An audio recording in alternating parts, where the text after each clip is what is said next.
की राजधानी शिमला भी इन दिनों सैलानियों से गुलजार नजर आ रही है। लोग वहां घूमने के लिए लगातार पहुंच रहे हैं, लेकिन शिमला के लोग कहां जाएं? तो शिमला के लोगों के मनोरंजन के लिए वहां के मशहूर गेयटी थिएटर में साहित्य और कला की महफिल सजी हुई है।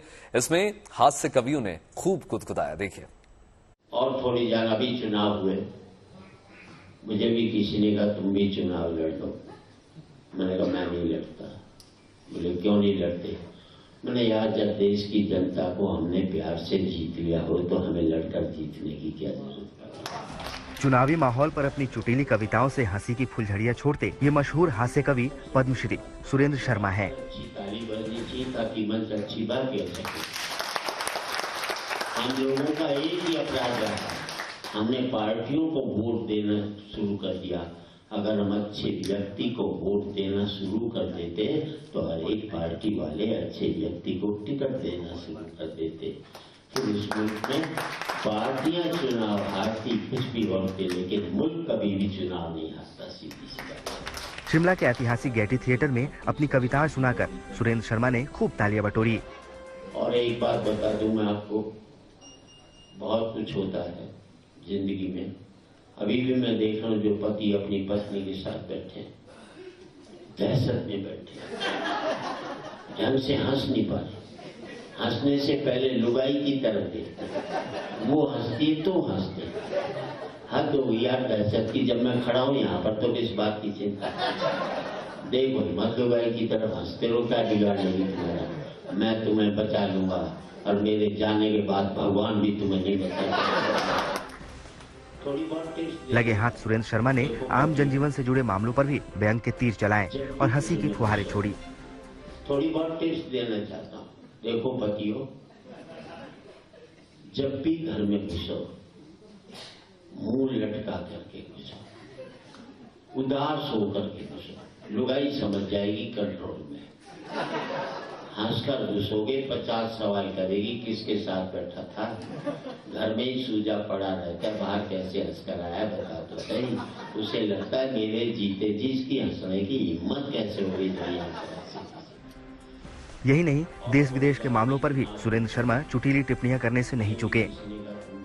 एक मंत्री से उसके बेटे ने कहा 8 साल का, पिताजी मुझे राजनीति में जाना है, कोई शिक्षा दो। बाप बोला रहने दे, 8 साल का। बोले ना मैं तो जाऊंगा, पहले ही शिक्षा दो, अभी से सीखूंगा तो ही तो जाऊंगा।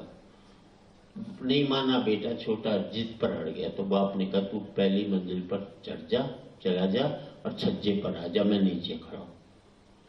बच्चा चला गया, छज्जे पर आ गया। बोले फिर बाप ने कहा नीचे कूद जा। बोले बापू चोट लग जाएगी। बोले मैं पकड़ लूंगा ना, तेरा बाप हूं, कूद जा नीचे। छोरा कूद गया, बाप ने पकड़ा नहीं, हाथ पैर टूट गए उसके। बोले पिताजी आपने कहा था मैं पर नीचे पकड़ लूंगा, नहीं पकड़ा, मेरी चोट लग गई, ये हो गया वो हो गया। बाप ने कहा बेटा राजनीति की पहली शिक्षा एक ही, अपने बाप की भी बात का विश्वास मत करिए। तालियां आप चाहिए। बाप का नाम अमेरिका था, बेटे का नाम यूक्रेन था।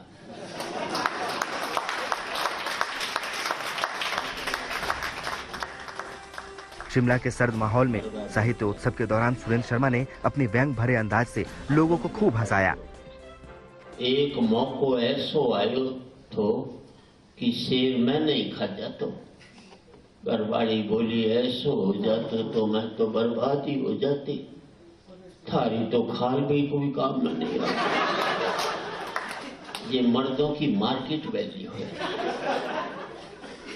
और इन 4 लाइनों में तुलसीदास जी की एक चौपाई ने बड़ा दुख दिया महिलाओं को। मैंने उससे बचाया उसको।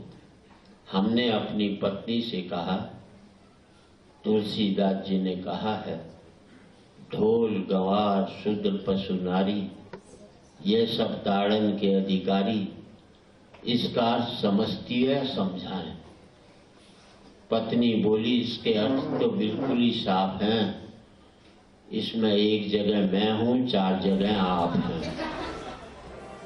साहित्य उत्सव में देश के और भी कई जाने माने कवियों और कलाकारों ने हिस्सा लिया और लोगों का खूब मनोरंजन किया। Bureau report, good news today.